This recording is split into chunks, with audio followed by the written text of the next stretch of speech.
police have literally cut my house off from all directions. So people who want to visit me, they have to actually go through the police checkpoints. So, it means there's going to be yet another operation. I've had about 3 or 4 operations on my house. But this time the government announced that there were 40 terrorists holed up in my house. And that was going to be the pretext. I mean, they are by terrorists, I suppose, they mean the violence that was sparked after your last arrest. I mean, just to clear this up, I mean, did anybody in your organization have any role in organizing that, in orchestrating that? Did they know it was happening? Did they take part in it? What were the events? I'm picked up, my people are beaten up, I get hit on my head by the military, what are the Rangers belong to the military, inside the High Court of Islamabad. But in 27 years of my party's existence, we have never indulged in violent protests. 7,500 people have been arrested in my party. All the senior leadership has been arrested. It's the most unprecedented crackdown going on. But the history of Pakistan since its inception has been of the army stepping in against democratically elected leaders at different times. I mean, can Pakistan ever break this cycle of an army that always moves when it's not happy with what's going on?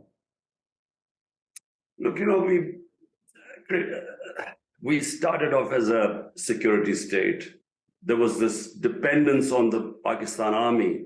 And we were proud of our army because we felt that was the only reason that we were secure.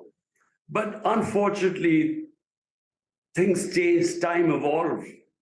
It no longer is the time where you can have a hybrid system where the power belongs to the military and the responsibility belongs to the elected prime minister.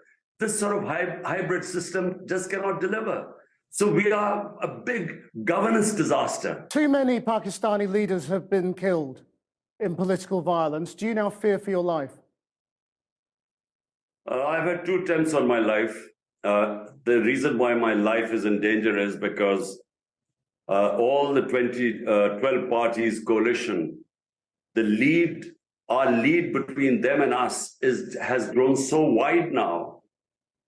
Since we were ousted from power in the last few months, out of the 37 by-elections, we have swept 30 of them. They do not want to see me in power. And therefore, either they will, the thing is either to remove me through put me in jail, disqualify me, or have me killed. You've spent 30 years pledging to rid Pakistan of corruption. Have you failed ultimately? No, well, 27 years I started my movement, which was for rule of law, basically. When you don't have rule of law, you have corruption.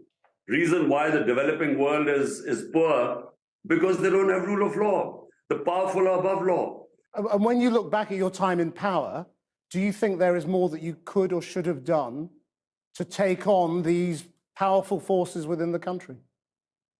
Well, with hindsight, when I won the election and I had a coalition government with a thin majority, I should have called for re-elections. I should not have, taken on that government because, look, if you want to bring about a change and reform and take on the vested interest, which means bring the powerful under the rule of law, answer is, if you want to bring about a change and rule of law in a country, you must have a clear mandate from the people so that gives you the power to make the reforms. Imran Khan, thank you very much indeed. Pleasure. Thank you for your time.